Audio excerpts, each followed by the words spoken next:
Process झाला होता अचानकपणे.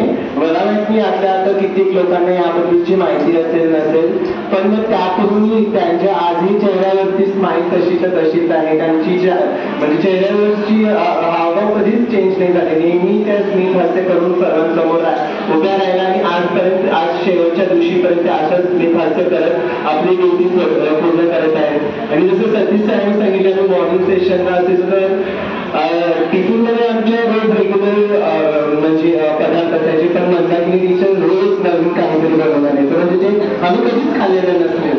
म्हणजे असा काही पदार्थ जो आम्ही विचार तर नाही करू शकत असा काहीतरी पदार्थ तो नेहमी बनवून आणायचा आणि आम्ही नेहमी विचार करत असायचो. म्हणजे उपवासाचं जरी जेवण असलं तरी त्या अत्यंत रुचकर असं बनवून आणायचे. मग त्यांनी ते एकदा काहीतरी गव्हाच्या पिठांची हे बनवले होते, बर्फी बनवले होते, इतके सुंदर की ते कोणाला वाटलं तर मी बाबा ते गव्हाच्या पिठाचे बनवले होते, इतके सुंदर ते बनवून आणले होते.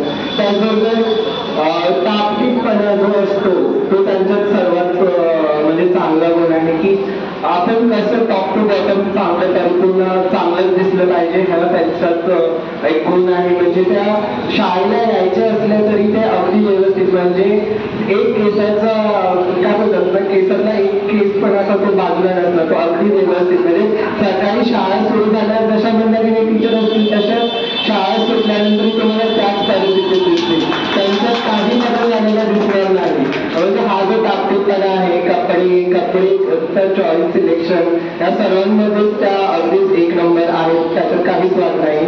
आणि मी अशी इच्छा बाळगतो की त्या आपल्या इथून पुढच्या जीवनात पण अशाच नीटनेटकेपणा आणि आपल्याला स्वतःला म्हणजे जे काही ते व्यवस्थित ठेवण्याचा राहण्याचा प्रयत्न इतके वर्ष केला तो असंच सगळं करत राहावे. आणि आमच्यासाठी येताना नवीन पदार्थ खायला घेऊन ही माझी इच्छा आहे. आणि हे माझे दोन शब्द संभवतो.